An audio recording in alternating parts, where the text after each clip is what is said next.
So, Stacey, my wonderful friend, is who I am interviewing today. I am so grateful that you could come in and talk to me about our experience meeting each other and your experience with Lee, your sweetheart. So, we just got on together, and I was starting to ask you, "How are you doing?" And then I stopped and said, wait, we need to record this because you've got an important anniversary coming up tomorrow. Hi, everybody. I'm happy to be here. And Julie, thank you for asking me to do this. Yeah, important anniversary coming up tomorrow. It's the 6-year anniversary of Lee's passing.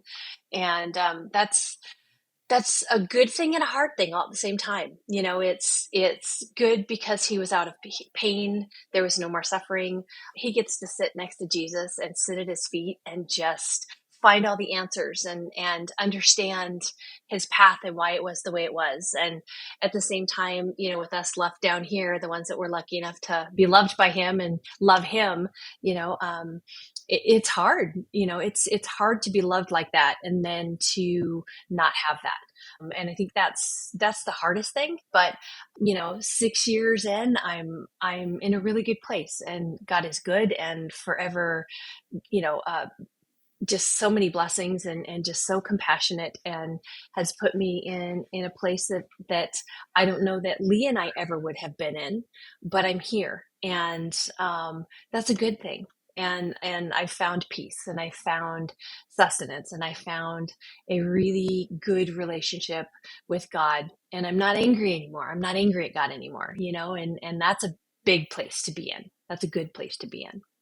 Oh, thank you so much. That's a great start to this podcast, to this interview. Yeah.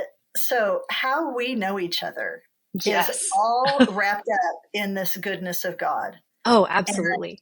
Right? And that's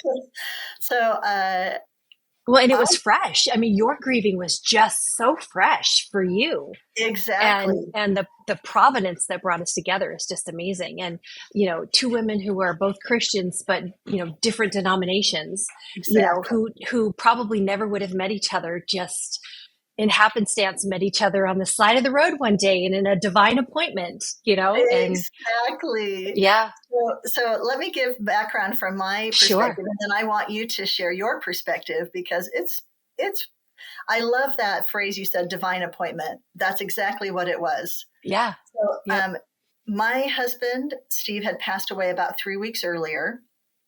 So he passed away May 10th, 2021. So then this would be June. Mm-hmm. And the weather was nice and people were starting to go out walking. I had a few really precious friends who were just right there with me from the beginning. And one of those sweet friends, Kim Wilson, had called me up, do you want to go for a walk? Let's go for a walk. So she came over. My daughter and Kim and I went out for a walk. And the way the neighborhood goes, we, circle through and we end up at this crosswalk. And from the other direction comes this, lovely smiling lady who I later find out is Stacey Henry, soon to become a dear friend of mine.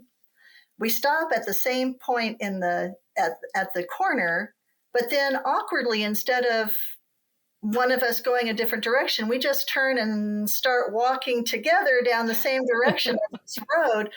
And my grief is fresh. So I am not thinking, boy, I'd sure like to meet new people and make friends. And normally I'm very friendly. But of course, I'm going to be polite and talk to you since we are literally right there next to each other, walking shoulder to shoulder. Yeah. Kim and Hannah are behind us. And as we're talking, I think have you lived here long? The general friendly things that people say. Yeah, I've lived here in this neighborhood for a while. You had moved in. You were in this place. You were heading home. And somehow in these pleasantries of talking, whenever things about our personal families would come up, husbands, oh, my husband was in the Air Force. My husband was in the Air Force. But everything that I said, you said also in past tense. And I noticed we were both talking about things that we had in common in past tense. And I said, my husband passed away about 3 weeks ago, and I'll never forget it. You just And we stopped. stopped. We literally physically stopped and turned and looked at each other. Yeah. And you Yeah. turned to me and you said, my husband passed away at that time. I think It it was would have 4 been years, I think, at that 4 point. years. Yeah. And then for me, this is real significant. Someone rode past on a bicycle. A guy rode past on a bicycle wearing a bright neon green jacket at that moment. And I knew, because right after Steve passed away, the significant occurrences would happen, and I would see somebody ride by on a bicycle in a neon jacket, which is what Steve and I rode bikes together all the time, and he always wore this tacky neon, jacket. Right. And now you love them. Yeah, right. I do. And so here we are, we meet, we establish this connection. And then for me, I get this confirmation, this reassurance. Yes. Okay. I did my work. They have met. But then you, on the other hand, where were you coming from when you were walking home that day? Yeah, so I was actually coming from tech team practice because I was volunteering at the church to help run the Pro Presenter and the Words and set up things for Sunday mornings, and I was on kind of the team that was working on the music. So we just finished, and I was walking home because it was such a beautiful, glorious night, and I was just walking, and I had been studying. This was day 2 of a 40 days of prayer journal and process that our church and some of our ministry groups had been working on and doing together. And we're on day 2, and I had read that morning about divine appointments and about how God brings people into your life, some for an instance, some for a long time, some for a very short time, but all of them are divine appointments, whether they bring gifts or whether they bring challenges. And so I was praying for divine appointments all day. You read, and it's like 2 or 3 pages of this small book, and it's got some prayer and some thoughts afterwards. And so I'd been praying all day for God, just bring me these divine appointments. Let me be a vessel for you. Have me, work your plan, your steps, your path for widows, for children who have lost parents. The grieving was still very fresh for me, and I really wanted to be used and to grow through that and with that and keep moving forward. And so those divine appointments were something that I was praying for. And that very evening, divine appointment number 1 was Miss Julie. And like she said, we literally met at an intersection, a crossroads that we could have gone either way. And this divine appointment was such that we were not going to just cross each other's path and walk away. We were going to walk the same path, the same way, and figuratively and literally. And I just still remember, it was almost when you came to tell me, about Steve's passing, you said, okay, I'm just going to say this really quickly. And you put your hands up and you waved to them a little bit, I'm just going to say this really quickly. And your daughter, Hannah, was standing right beside you. And I remember her grabbing your hand as you're telling me. And she goes, my husband, Steve, passed away, about 3 weeks ago, a little less than a month ago. And you just started telling me about him. And I just remember, I think I grabbed your other hand while you were telling me. And we just formed this kind of loving circle of just people who got it, and it was just such a powerful connection that it was just such a gift. Such a gift. And we've walked since then. We've rode bikes since then. We've shared, you've been my +1. I've been your +1. You've seen my babies and their babies. And, it's been such an amazing gift of friendship and of understanding and of unconditional support and love. And all of that because of a divine appointment. And it was just so brilliant. It's so true. It was a beautiful, beautiful gift, and such a witness that, like you had said, our paths would not naturally have crossed. Yeah. Not that we wouldn't have pass each other in a grocery store, but we wouldn't have known the significance of who we were standing by. It Right? was that walk, that time, that intersection. Yeah. It was all, and there is no such thing as a coincidence. We are all on a path, and we intersect with people on that same path. Again, it might be a moment, it might be a brief time, it might be a long time, but we are all a compilation or a composite of those people who we cross paths with. And ours is such a beautiful kind of intertwining path that has just been Yes. such a gift. Yes, it is so true. And you were a gift to me at that moment when I needed it. But I think the power behind it lies in the fact that you had been praying for a chance to have a divine appointment, a chance to be a blessing in someone else's life. And Yeah. that, in spite of the grief that you were having, this is a really important concept that Yeah. even in grief, you can actually be a blessing to someone else. You have something to offer, even though everything you wanted and loved in the world feels like it's been taken away. And I think the farther you get removed from the day of their initial absence, right? When Christ brings them home, there's that initial grieving fog, whether it lasts a year, 2 years, however long that lasts, right? There are so many people who were instrumental then, who helped me walk through there, who helped me, keep from making really bad decisions, because you're very susceptible to suggestion, to things. And so, having those people in my life as a stabilizing force to help me get through the fog to where I could start thinking and receiving gifts from God again, and realize that they're gifts, not just because you're in such a fog, you don't necessarily see that or experience it or understand that it's the hand of God. Once you're through that fog and you start clearing and you realize the world hasn't stopped, because the world's supposed to stop when something that significant happens, right? And it doesn't. But when you start coming out of that and you realize that, okay, I have to play catch up a little bit. I have to understand that not everybody's life, has stopped. You start getting back into things. And that was the point when I moved to Liberty Lake, and I found an incredible church and some love and some guidance. And we started the 40 days of prayer. And that was one of my biggest pieces, is that I had been so supported and so loved, not only by my family, my tribe, my chosen family, but by my church, by, friends of Lee's that I didn't know before Lee, that stayed in my life after he passed and are still in my life. The gift of those people is just huge. I then wanted to start giving back and start understanding and being a gift and a blessing, because as you know, we all take kind of life for granted, right? And we tend to go through days without smelling the roses, or without appreciating the laughter of a child, or the smell of a puppy, or spring flowers, or beautiful pristine white snow. We miss some of those, right? Because we're so busy, and we're rushing around doing so much.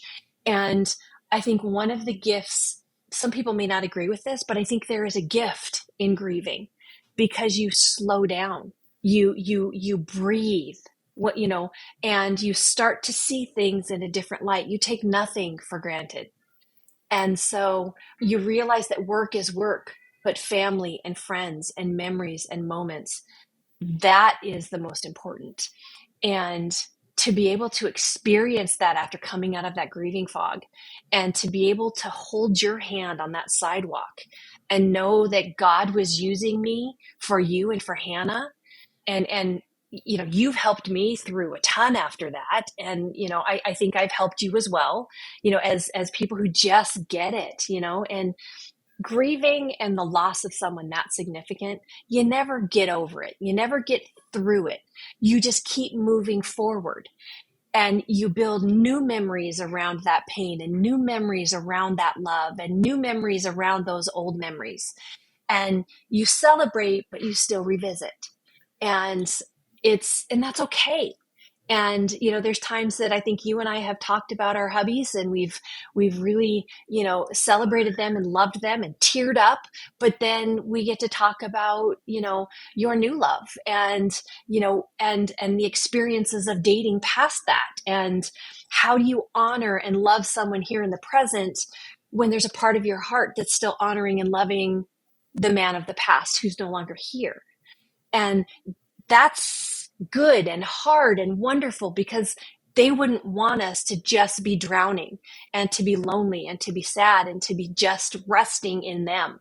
That's the kind of men that we married, and that's the kind of men that we loved.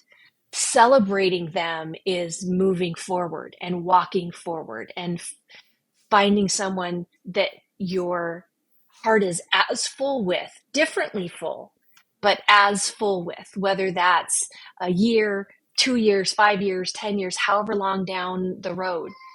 But that's what our guys would want us to do, and that's who they want us to be. I love what you are sharing here, and something that really stands out to me from what you're saying. God never takes away. Our loved ones go to be with Him, but it seems to me that everything always expands. Everything that has to do with God expands, creates. When you're saying building new memories around old memories, that all just sounds to me like something expanding. Like I can almost imagine it like a loaf of bread that's got that yeast in it, and it's just growing, growing, growing. It really is. It's we've both been through hard things. It's interesting how much we found that our husbands had in common. They both served in the Right? military, right? They were both Right? Same service branch, right? right. So, yeah. Uh, take me back a little bit to how you and Lee met, because I know he was your soulmate, the love of your life, but you met him later in life than Yeah. you would have Yeah. probably liked to.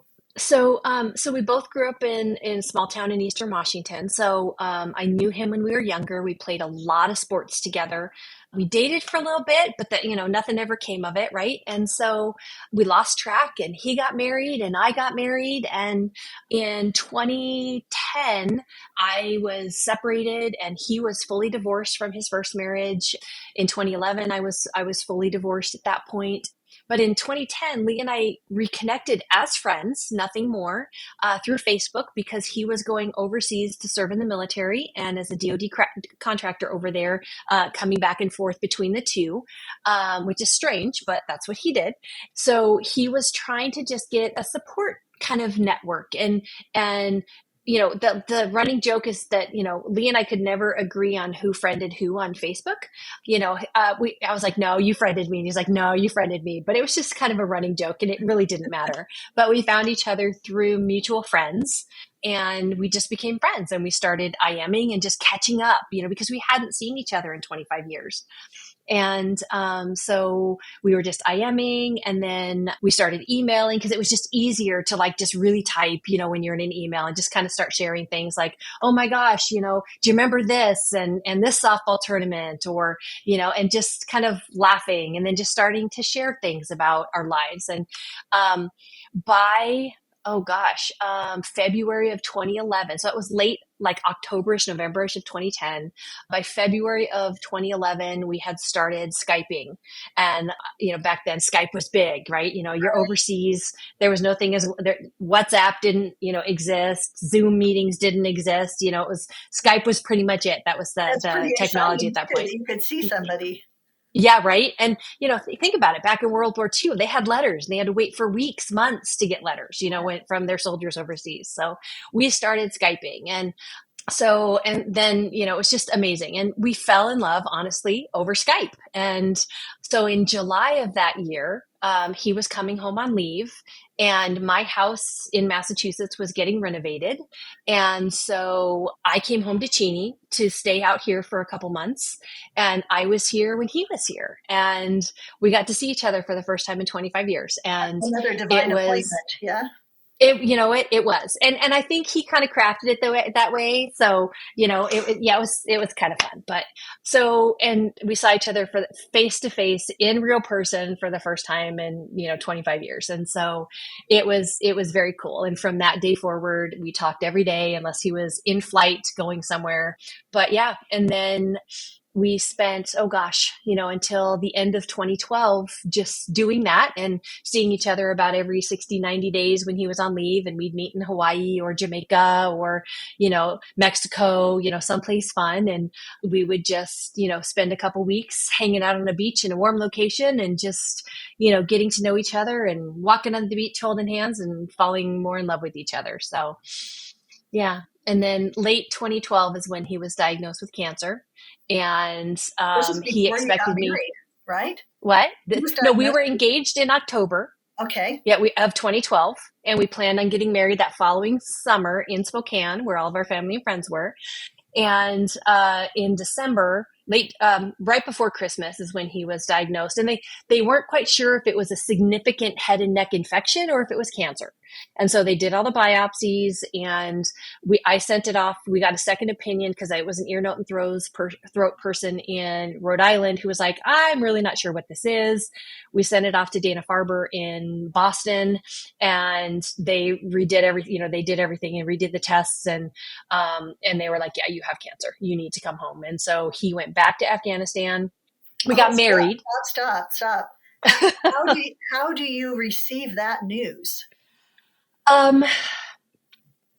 With a great deal of hope, with a great deal of both of us really good athletes, very competitive. This was not going to kick our butt like this.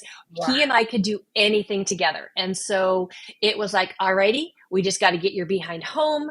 We will, we're going to make this work. We're going to make it happen. This is not going to change anything for us. It's just going to delay things. So we actually got married on a Sunday morning. We called in the county clerk and paid him $75 and got married on the county court steps in Worcester, Massachusetts. And we, and so we had some people, again, by FaceTime, FaceTiming in for the wedding ceremony. And we had, some of my Massachusetts friends there and my daughters. And so, we got married. And then at 3:00 that afternoon, he was on a plane back to Afghanistan. So we didn't even get to spend our wedding night together. Oh my goodness. Yeah. Yeah. So, and then a week later, he was back. Oh, okay. Yeah. So a week later, right after New Year's, or actually I think he was gone for 3 weeks, because right after New Year's is when he let the company know, because he had to finish his contract, and it was a yearly contract. So he had to work everything out, and then he came back. So on the January 2nd, he was back in Massachusetts, and on January 3rd, he was in cancer treatment. Oh my gosh. Yeah. So you finally reconnect, you become engaged, you have all these plans for this amazing, beautiful future together. Yep. And then, boom, terrible news. But hey, you guys you're fighters, we got this. You're warriors. We got this. And Lee, I will always tell you that Lee said cancer made him a better man and made him more faithful in his relationship with God. I have heard that before, yeah. and I would say that was Steve's experience also. He was already a great man, but he was a better man because of what he suffered. So in that aspect, it is a gift. It is a gift to have experiences that actually take you out of who you were and show you your dependence on God, your dependence on others. It increases your compassion, your empathy. You even see with eyes that you didn't see before. Oh, absolutely. There is suffering around you. Yep, absolutely. And so he went through all of, through July of 2012. He went through all of his cancer treatments and all of his radiation and chemo. And in July, when was it? Not July. That next year in 2013, no, I'm sorry, I have my years wrong. So he stopped his treatment in April. And in July, he had the neck dissection to take out the mass. In that, they also took out his left jugular vein, all of the lymph nodes in there, and some of the muscle tissue. And I remember the surgeon saying, Lee, we're going to get this cancer and we're going to get all of it. I don't know if you're going to be able to raise your left arm above your head after the surgery. He goes, I'm trying a groundbreaking procedure. You will be the first person who's ever had this procedure, but we believe it is going to give you the range that you need, because it was also surrounding a nerve. So he said, but we're going to give it a go. This is your best chance to retain motion in your arm. And I remember Lee coming out of the surgery, and he's still really groggy, and he's back at his room, and I'm there, and the doc comes in and goes, okay, Lee, I want you to reach above your head with your left arm. And he's still on all the pain meds, right? So it wasn't painful for him, thank God. And Lee goes like this, and he has to go out, but he comes up. He couldn't go straight up, right? But he goes out and up. And I remember the doctors just jumping up and down like a little schoolgirl, clapping, and he was so happy and so proud of the results. And because he did such an amazing job and the hand of God was on him, Lee was able to stay in the military. He only was in the IRR for 2 years during his treatment and during the surgery. And then he got back into the military after that. Oh, that's because he was in the reserves. And if you couldn't serve, they removed you, and because of the cancer, they removed him. So he was able to get back into the reserves, into a new unit in, I think, 2014. Now, the beginning of 2014. Now, why was that significant for him to be able to continue? Lee had only, he wanted to serve 33 years. He wanted to make it to Chief Master Sergeant. He had so many goals, and to be able to resume a normal, and I'm using air quotes, right? Right. What he considered a normal life, and not be a cancer patient, and be able to get back to everything that he had done before, was such a check of, you've done this. It was an accomplishment. It was you kicked cancer's butt, and here you are doing everything you did before. That makes a lot of sense. Yeah. Wow. So even after his terminal diagnosis back in 2015, and I can keep moving forward with that, it was everything about kicking cancer's butt. He was never going to succumb. And, so fast forward to 2015. So from 2012 all the way through December of 2015. So we finished, his surgery was done in July of 2012, and the healing process. But at the end of 2012, all of 2013, 2014, and almost all of 2015, we lived the life that we had always planned on living. We did travel. We spent time loving friends and just loving life. We moved back to Spokane in 2015, in October of 2015, and which was amazing. And we got set up, both of us had these remote working jobs, and both of us were paid very well. And it was just such a gift. And we got to be home with friends and family, and our tribes were here, and it was glorious. And then in December of 2012, he was re-diagnosed with stage 4 terminal head and neck cancer. So you said 2012, do you mean 2015? Sorry, 2015. 2015. So we moved back home in October of 2015, November, December. So less than 2 months later, he was diagnosed with terminal stage 4 inoperable cancer. That is. And he was given 6 to 8 months to live. And we fired that doctor because we didn't like his outlook. And we went, we searched all over the United States. We went to Reno, we went to Seattle, we went to Portland, we went back to his team in Boston. And the guy that had the best outlook that matched ours. Like, we do not accept 6 to 8 months. You do not write our story. You do not write our path. We serve a miracle working God. We need somebody with that same outlook. And he was here in Spokane.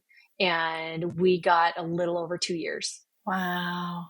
That's significant. Yeah. 2 years compared to 6 to 8 months is a significant. Yeah. So looking back, even though you now know how the story, worked out, are you still glad that you did that push, that you had that warrior mentality? Absolutely. Would you have changed that at all? I wouldn't have changed it. I think knowing what I know now, right? Hindsight's 2020. When Lee stopped all traditional treatment, I would have encouraged him to not do clinical trials. But again, I can look back, right, and say 2020 vision. I think the clinical trials sped up his passing.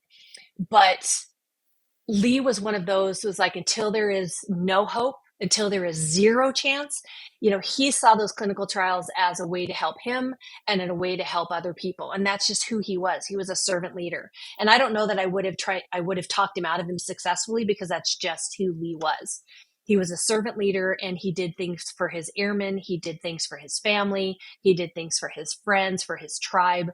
He was a warrior. He was a servant leader. And that's what the clinical trials meant to him. There was a minute chance that it could cure his cancer, but it would also give researchers and could give some possible, answers for other people. And that's why he chose that.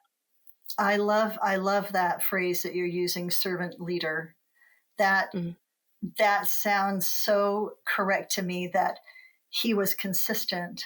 No wonder he handled his diagnosis the way he did, because that's how he handled every area of his life.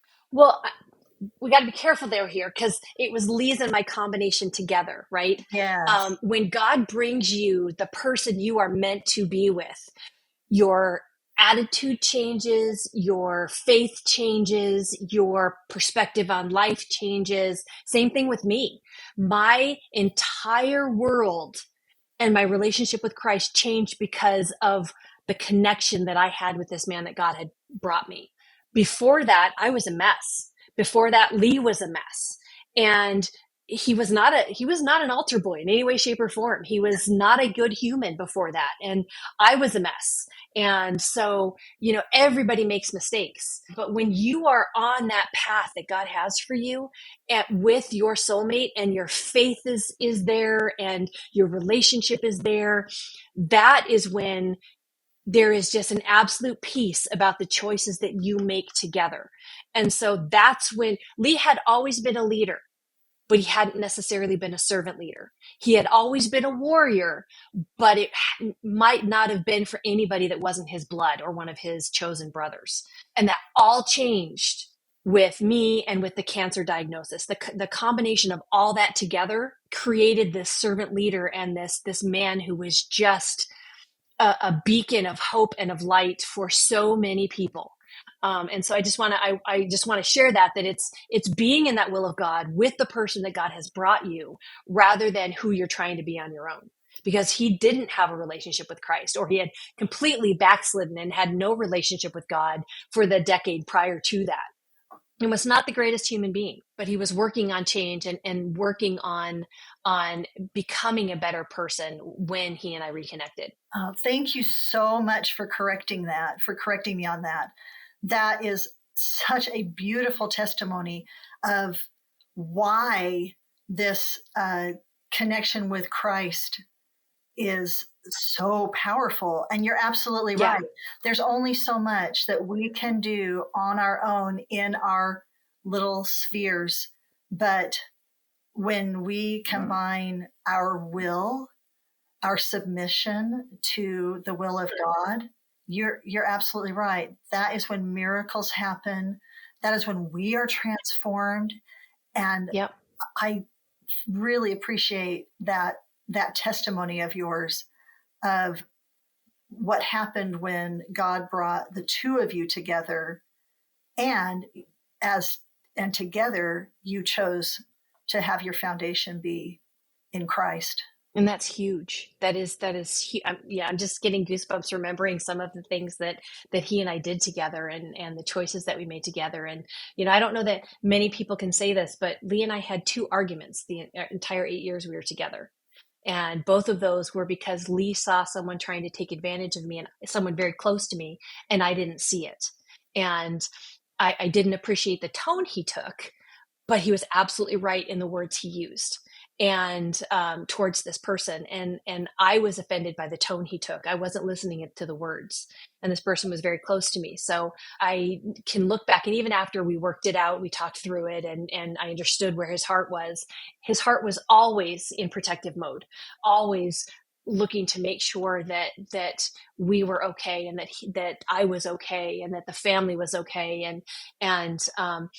It was, but 8 years, 2 arguments. I mean, we talked about everything. We prayed about things together, the big things, but I totally trusted him without reservation. And I think that was what gave him the confidence to make decisions as the head of our home. And, he would ask advice. He would ask, we'd talk through things together, and we would, pray about the big stuff. And then we'd talk about the little stuff. And I'd be like, baby, you got this. I said, I'm comfortable with either way we go here. If you'd like me to help make the decision, I can absolutely give you my opinion. And often I did, because I'm kind of a strong lady here. But, I'd say, I trust you totally to make this decision. And whatever happens, we're here together.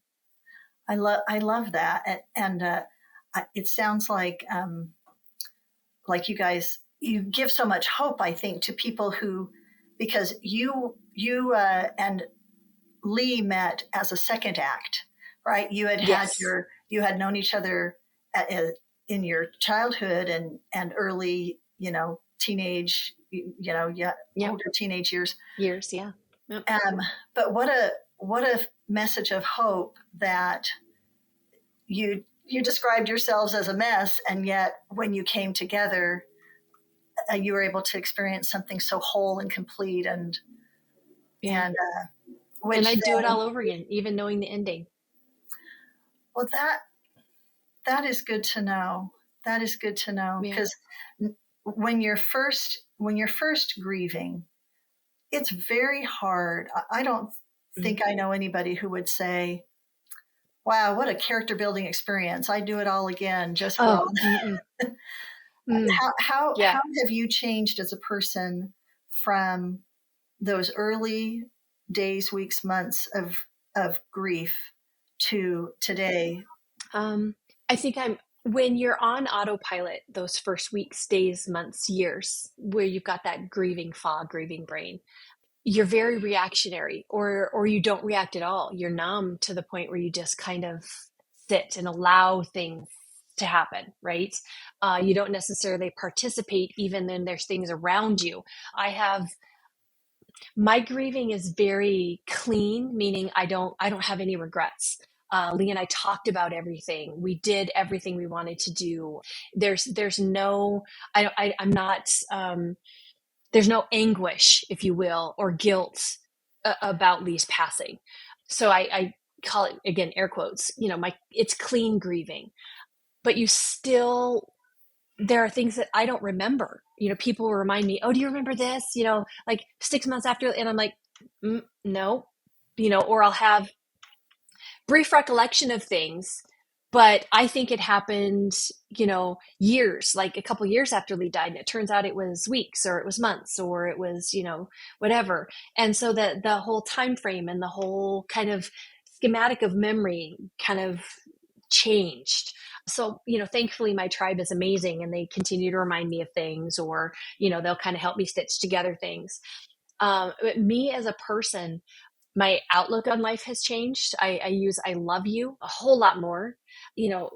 I always ask for patience, and God's not just going to magically give you patience. He's going to give you events to exercise your patient muscle so that you can learn how to be patient, right? And so he's given me a lot of time and ways to learn how to be patient. I bite my tongue a whole lot more because there are things that are going on in my head that I don't need to say out loud. And I think one of the things that I think I've realized the most is that taking care of me is not selfish. I was in caregiver mode for so long. After Lee passed away. And then after Lee passed away, I was in this grieving fog. And then, I had family members move in that were going through really difficult places and things, and continue to just be in caregiver mode. And so, it's only within the last couple years that I've actually gotten out of caretaker mode and started taking care of me, being my own caretaker, and trying to, eat healthier and exercise and go to counseling when I feel stuck, and, actively be in church and participating and be with people. And I will share with you the other thing that has happened in the last couple of years is that my friends list has gotten a whole lot smaller. There is a natural culling that happens after a significant loss. You realize who your true friends are, whether they are a day or a month or 10 years or a lifetime. People handle grief differently. There were people that I thought were lifelong friends of mine and Lee's that would be there afterwards that disappeared, that unfriended because they were so grief stricken they couldn't look at me without suffering. And that's okay. Everybody grieves in their own way.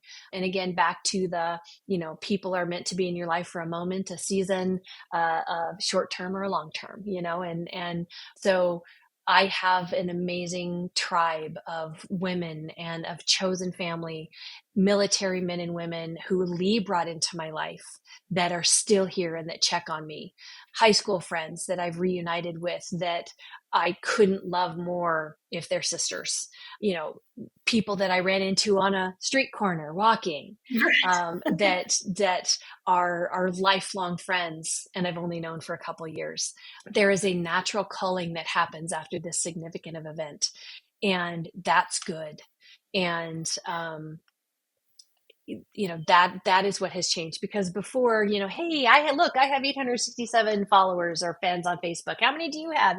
It doesn't matter. You know what? It doesn't matter, because my tribe is about 6 people, and my chosen family and my biological family, those are the people who matter. And it has been such a gift and such a blessing. I think you are very gracious about those who you thought would be there for you. I have never thought of it from that perspective, really, that their pain would be so overwhelming that it's not that they've disappeared because they don't care, but I think that's a really gracious, loving way to understand that their grief is triggered when they see you. And even though you are the primary person in that situation. So thank you for sharing that. I appreciate that. And speaking of the caretaker mode, I think a lot of people go through that if they've experienced an illness with someone. It's different for somebody who may have lost someone unexpectedly. There's a different pattern that happens. How did you recognize that you were stuck in caretaker mode, and then how did you come out of that? So it happened probably a little bit before I met you. I turned 52, and that was the same age that Lee was when he passed. And it hit me hard.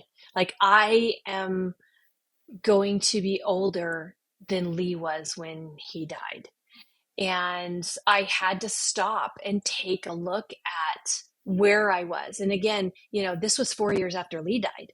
And so 4 years later, you expect yourself to be in a whole different place. And I was 230 pounds. I was not exercising. I was, dating somebody that I shouldn't have been dating in any way, shape, or form. He was not a good human being, very susceptible to, sweet talk and then, convincing to do, and I take full responsibility for that, because I was lucid and I was awake and I was aware. I was just very vulnerable and didn't think that I would ever be loved again. And so I took a look at where I was and what I was doing, and I'm like, this is not me. I looked in the mirror and did not recognize myself. And so that was the first time that I very clearly stopped and looked at myself and where I was. And Lee would not even have recognized me physically, emotionally, spiritually. And I realized that I was really angry at God. And so I started dealing with that and realized that, you know what? God's big enough to hold this anger. God's big enough for me to just go, I'm so angry at you for taking him. I just got him. Why? Show me, tell me. And I had knockdown, drag out screaming matches, one-sided, me yelling at God and the message that I got back was, I love you. I know you're hurting. I love you. And I just kept getting flooded with love. I kept getting flooded with validation from people at church saying, Stacey, you are so loved. You are so loved. And I couldn't be angry at my father anymore. I couldn't, because he had given me so many gifts and so many blessings. And I realized that he was big enough to hold that anger and help me work through it. That is so beautiful. That is really so powerful. Yeah. And it was a gift. It was a gift. I realized that I didn't need to be angry anymore. I didn't need to, stay in that feeling. And it's okay to feel, right? We have to feel all the feels, especially after someone passes, and especially on those anniversaries or those days when a smell or a song or a sound or, just a memory hits you. You got to feel all the feels. You really have to process through them and work through them, and just allow it to overwhelm you for a little bit. And then you have to go, okay, I can't sit here. I can't stay here. I love you. I miss you. Just walk with me. Christ, be here with us and just walk with me, and allow them to just walk. And then it's okay. So when you've had this experience of feeling this overwhelming, irresistible love from God, did that open your eyes to your value? It did. It really did. I started to really take stock in my physical being and the fact that I was way overweight. I started to take stock in and kind of a inventory of my spiritual well-being. Where was I in my relationship with Christ? What was my prayer life like? What was I serving him? What was my witness to the people around me? Was I just verbally being a Christian, or was I walking in the love of Christ? And it was amazing to realize that I could be the closest thing to Christ that somebody sees and not even resemble the Christ that I serve. Right. And I didn't want to be that anymore. I wanted to be the love, whether it came out of my mouth or not. I wanted my actions to be that of love and for those to be Christ-like, because so often there are Christians out there that just see a need and say, I'm going to pray for you. Well, fill the dang need. If you've got extra groceries in your cabinet and somebody's hungry, give them the dang groceries. If you've got someone who needs a ride somewhere, give them a stinking ride. It's the action. Yes, prayer is important, but when you see someone in need, if you see someone sitting alone in church, if you see someone crying on the bus, if you see someone walking on a street corner and you're being called to go talk to them, just do it, for crying out loud, and there's a divine appointment waiting right around the corner, literally, you and I, right around the corner. And that circles us back to how we are even having this conversation through the love of God that manifested so clearly to you. You were able to then kind of transform, pull out of the part of grief that was keeping you stuck, right? Yeah. And that freedom that comes with the walk with Christ then transforms you, it puts you in a state where you can then recognize that the Lord is calling you to do this divine appointment, and you were ready when that moment happened, and it was a huge blessing. One of the most important gifts from God that came to me in that time after Steve passed was my association with you. So and not just a gift for you, my sweet friend. It was such a gift for me, and is such a gift for me. I think we were both blessed by that meeting and that divine appointment. I can't thank you enough for your heart and your joy. That has been a gift. And again, this underscores that whole point that everything that comes from God expands, illuminates, makes brighter, makes bigger, so we are blessed beyond measure. Now, you talked about action, and I love that part. I love that part of your faith, that your faith is an active faith. Share a little bit about Henry's house and how that came to be, and what the process motivation was there? So Lee and I started the brainchild that was Henry's house before he passed away. His first bout with cancer, we were so blessed. I remember him talking to a group of students at Harvard, and it was their divinity school. And so we got to go in and talk about our faith and about his cancer walk to this Hold the auditorium full boat. of. I didn't know you guys were so cool that you got to talk to the Harvard Divinity School class. That Well, that's never the come up psychology. before. So part of Dana-Farber is that you have to have counseling, the caregivers and the patient, and you have to have at least 3 sessions while you're there, because it is, and his, the psychologist that was there was also leading classes at Harvard and in the Because it's divinity in portion. Boston, of And course. so, Okay. yeah, and it's in Boston. And so, because of Lee's and my faith and what we were actively doing and sharing and the joy that you don't normally see someone who's going through cancer treatment walk in. I mean, Lee was cooking and making salads for, we call them his harem, but it was the radiation techs. There were 6 gorgeous 20 something women, and they loved seeing Lee and they loved seeing, me, and I'd walk him into the radiation room and we'd bring them salads and brownies and, all this other kind of stuff. They never saw that. They never, because people going through cancer treatment were supposed to be sad and depressed and not feeling good. And believe me, Lee felt like crap for most of it. But there was a spark of joy and of peace that both of us had through this, and numbness, because you're not getting much sleep and you're dealing with a whole lot of, he got the kitchen sink thrown at him in this first round. It was called the extreme treatment.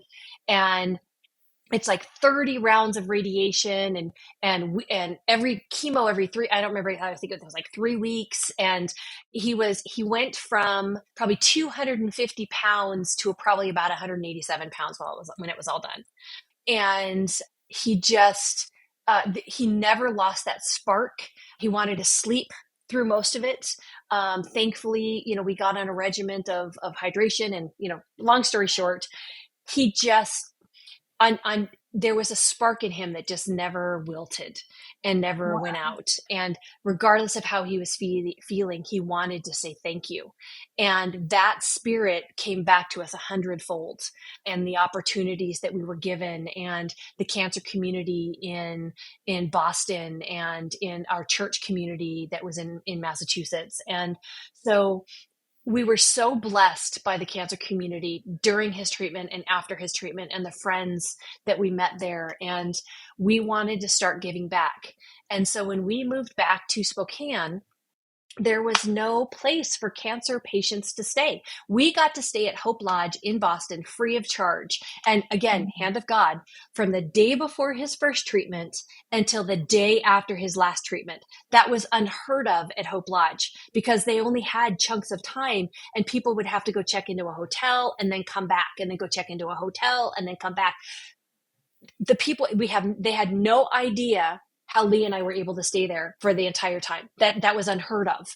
And again, hand of God. And so we wanted to do something like that for cancer patients coming to Spokane.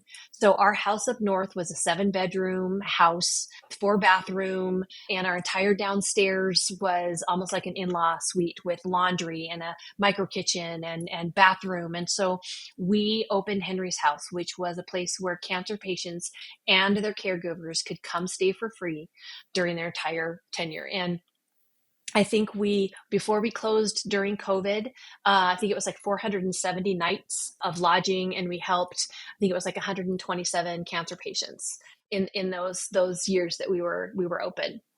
And it was just amazing. And every one of them became part of our family, and get Christmas cards. And it was just such a gift. And it still keeps on giving, but it was just amazing. And I kept that going. Lee passed away in January of 2018, and I kept that going through 2020. So for a few more years after Lee passed away. Wow. So, wow. Yeah. And it was a gift. And I think I got more out of it than the cancer patients did, but that could be debatable, but I just, and it's not a competition, right? No. A huge blessing for them, and you were compensated with gifts of the Spirit in your life. Yeah. Oh, that's so beautiful. Okay, I have two more questions for you. The first is, Okay. has there been a quote, a song, a scripture, a book, something that has been particularly meaningful to you during this journey, or that I'm keeps going you to show tethered? you. I don't know. Okay. You can see it, but I'll tell you what it is. So I have one and only tattoo, and it is Psalm 17:5, and it's on my left wrist, facing me. So it's for me, not for anybody else, and it's in the shape of a cross with Psalm 17:5 on the horizontal part, and then footprints on the vertical part. And Psalm 17:5, I'm going to paraphrase this. It's not a quote, but it's basically, uplift my footprints on your path so that my feet may not slip. So it's basically asking God to keep my feet on his path so that I walk his path. I don't slip off his path. And that was something that I got as part of my precursor to waking up and to really understanding that, I didn't need to be angry at God anymore. I didn't need to, I didn't need to hold this myself anymore, that I could give it up and that I could walk with him and allow him to just completely minister and to walk with him again and not be angry at him. I love that. What is it again? Psalm 17:5, and it's uplift my feet on your path so that my footprints may not slip. I love that. I'm going to add that to my list of verses that give me comfort. Yeah. And if you think about it, uphold my feet on your path. If you uphold the law, you're obeying, you're keeping it there, you're keeping in sight, and you're not moving. It's these, and so it's such a beautiful picture of just asking God to just cement your walk in his path. Absolutely, which you would have to do by him holding your hand, right? Yeah. Yep. Yep. Because we don't have that kind of balance that keeps us Yeah. on the path just by sheer will. Oh heck no, we're dang humans. That's We slip up every time. well, my final question, what do you think it means to grieve well? I think grieving well is to just be honest with yourself and show yourself the grace and the love and the compassion that you show everybody else in this world. Find that grace and compassion to allow yourself to not be perfect, to allow yourself to feel all the feels, and maybe not be as gracious or as kind as you need to be, but just do the best job you can every day. Ask forgiveness when you need it, apologize when you need to, and just know that this is a journey and destination.